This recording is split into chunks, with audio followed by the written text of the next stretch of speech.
Macky Sall attendu à Touba ce jeudi à quelques jours de la célébration du Grand Magal de Touba. Le khalife général des Mourides a donné un digle aux talibés pour un accueil chaleureux du chef de l'État.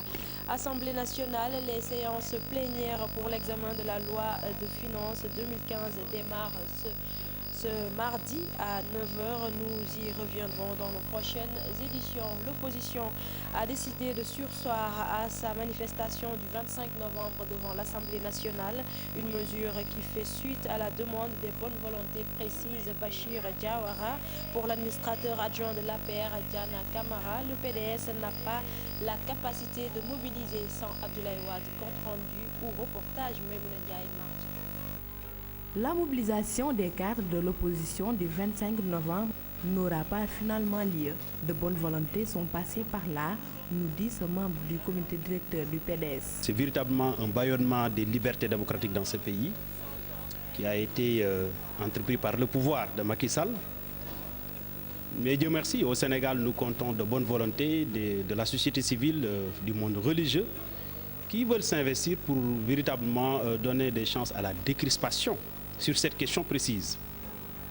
Voilà pourquoi le cadre de concertation, pour montrer véritablement sa bonne volonté, a voulu véritablement donner le maximum de chances possibles, n'est-ce pas, assez pour parler. Pour le parti au pouvoir, les menaces ne passent pas, l'heure est plutôt au travail. J'ai l'impression, à chaque fois que le président de la République fait de bonnes choses, l'opposition est là, en train de critiquer, en train de dire que je vais marcher. Vous avez vu l'attentat de Paris, l'attentat de Bamako. Vous pensez qu'ils vont manifester? Ils savent ce qui les attend. Le Parti démocratique sénégalais ne compte pas baisser les bras. D'autres rassemblements sont prévus sur le plan national. Le camp adverse, pour sa part, n'accorde aucune importance à ces menaces. Nous demandons aux Sénégalais d'intensifier la mobilisation sur le terrain.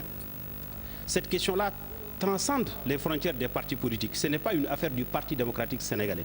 C'est un problème de droit, c'est un point de droit pour tous les Sénégalais qui sont épris de justice et de paix. Je vois mal Omar Sarr, un Decroix, un Aïda Mbodj mobiliser les gens pour faire quoi?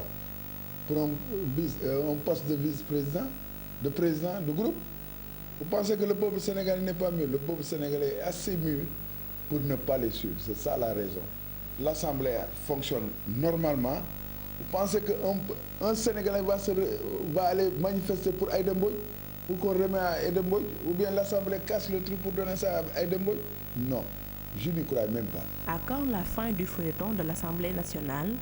Jusqu'où la lutte des cadres de l'opposition peut-elle aller? Plusieurs interrogations qui méritent réponse. Les commandants et directeurs de l'Organisation des gendarmeries africaines en conclave à Dakar, une rencontre de 2 jours axée sur la cybercriminalité, rencontre présidée par le ministre des Forces armées Augustin Tine. Les participants conjuguent leurs efforts pour combattre le terrorisme. Compte rendu Mambiram Diouf et Modou Diop. Pour l'intérêt sans cesse renouvelé qu'ils accordent à nos préoccupations sécuritaires, et l'engagement sans faille à nos côtés pour le renforcement de nos capacités à faire face aux menaces émergentes. Chers camarades, soyez les bienvenus en terre africaine du Sénégal, pays de la Teranga. Cette 4e session ordinaire des commandants en chef de la gendarmerie intervient dans un contexte où la menace terroriste pèse lourdement sur le monde. Le terrorisme favorisé par la cybercriminalité, comment la combattre au cœur de ces travaux de 2 jours? Il s'agira de mener la réflexion pour partager les recherches, les informations et les données. Aujourd'hui, nos pays sont menacés. Je pense pas seulement le Sénégal, mais tous les pays du monde sont menacés. Donc les gendarmeries ont décidé aujourd'hui de réfléchir encore plus profondément et peut-être de faire en sorte qu'il y ait des formations harmonisées pour qu'ensemble nous puissions lutter contre ce fléau qui menace le monde entier. Avec les pays voisins, je pense qu'aujourd'hui on pourra échanger et peut-être harmoniser, comme je le disais tantôt, les formations pour faire en sorte que la lutte soit encore plus efficace pour protéger les personnes et les biens dans ce pays. Le Cameroun, à l'image d'autres pays africains comme le Sénégal, la cybercriminalité y règne et sous diverses formes, trafic de données personnelles entraînant une insécurité grandissante. Aujourd'hui, nous avons non seulement la cybercriminalité qui sera notre thème, mais également le terrorisme. Et je dois dire que mon pays, le Cameroun, fait face à ce phénomène avec tous les dégâts, toutes les conséquences préjudiciables que vous connaissez. En effet, le crime s'est internationalisé et prend des proportions inquiétantes sur le continent. Le trafic international de drogue, l'immigration irrégulière et son corollaire de trafic des êtres humains, et surtout la cybercriminalité se développe et risque de compromettre les efforts engagés par les États africains, particulièrement au plan économique, pour sortir l'Afrique du sous-développement.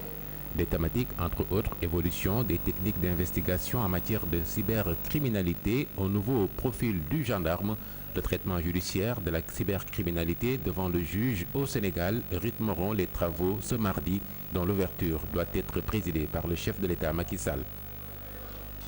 Mame Birame Diouf lutte contre le terrorisme toujours. La Chine décidée à soutenir l'Afrique. Selon son ambassadeur au Sénégal, des mesures sont prises dans ce sens lors du sommet de Johannesburg. L'ambassadeur de la Chine que je vous propose d'écouter au micro de Alassane Ba Yaya Diallo. Tout à l'heure, j'ai préparé mes cartes et donc j'ai trouvé trois cartes de mes amis que je l'ai rencontrés le mercredi dernier. Ces trois gens-là sont tués à Mali. La lutte contre le terrorisme, c'est une tâche commune de la Chine avec tous les pays ensemble. Maintenant, l'Afrique est aussi menacée par cette calamité. Je crois que la coopération dans le domaine de l'antiterrorisme sera aussi un nouveau secteur de coopération entre nos deux pays. Par exemple, échanger des informations, formation personnelle. Je pense qu'on va faire ça. Au sommet, les chefs de l'État vont discuter ces problèmes. L'impact des changements climatiques sur l'emploi en Afrique, la réponse syndicale, le sujet est au centre d'une rencontre ouverte ce lundi à Dakar, une rencontre organisée par la Fondation Friedrich Ebert et ça se passe à une semaine de la COP21, la conférence de Paris sur le climat le 29 novembre, la création de nouveaux emplois, notamment dans les vallées fossiles et le secteur de l'élevage, c'est ce que préconise Mamadou Diouf de la Confédération des syndicats autonomes du Sénégal. Je vous propose de l'écouter au micro de Mame Birame Diouf. En milieu rural, je pense qu'incontestablement, en même temps qu'elle crée des pertes d'emplois, mais en même temps également, elle ouvre des possibilités de nouveaux emplois. Et c'est vers cela. Nous, notre rôle aujourd'hui, c'est de travailler à clarifier l'horizon, à montrer que les perspectives ne sont pas bouchées. Et dans le travail d'éducation, de formation et d'adaptation qu'il faudra faire, nécessairement, de nouveaux emplois doivent émerger. Dans le domaine de l'agriculture aujourd'hui, nous devons véritablement œuvrer à la génération des vallées fossiles. Vous imaginez, s'il y a une bonne politique de maîtrise de l'eau dans ce domaine-là, tous les types d'emplois qui peuvent émerger en milieu rural, qui vont de la production à la transformation des produits locaux sur place pour éviter la migration interne. Et si ce processus est bien mené, nous allons voir un exode urbain parce que de plus en plus de gens vont quitter les villes pour aller en campagne parce qu'on aura trouvé des politiques adaptées dans le domaine de l'agriculture et dans le domaine de l'élevage. C'est un message que nous lançons à la COP21, c'est un message également que nous lançons à nos autorités parce que c'est des questions sur lesquelles les autorités qui nous gouvernent et le mouvement syndical devront davantage partager pour ouvrir de nouvelles perspectives. Voilà, c'est la fin de ce bulletin. Merci de l'avoir suivi. L'info revient à 8h en Wolof.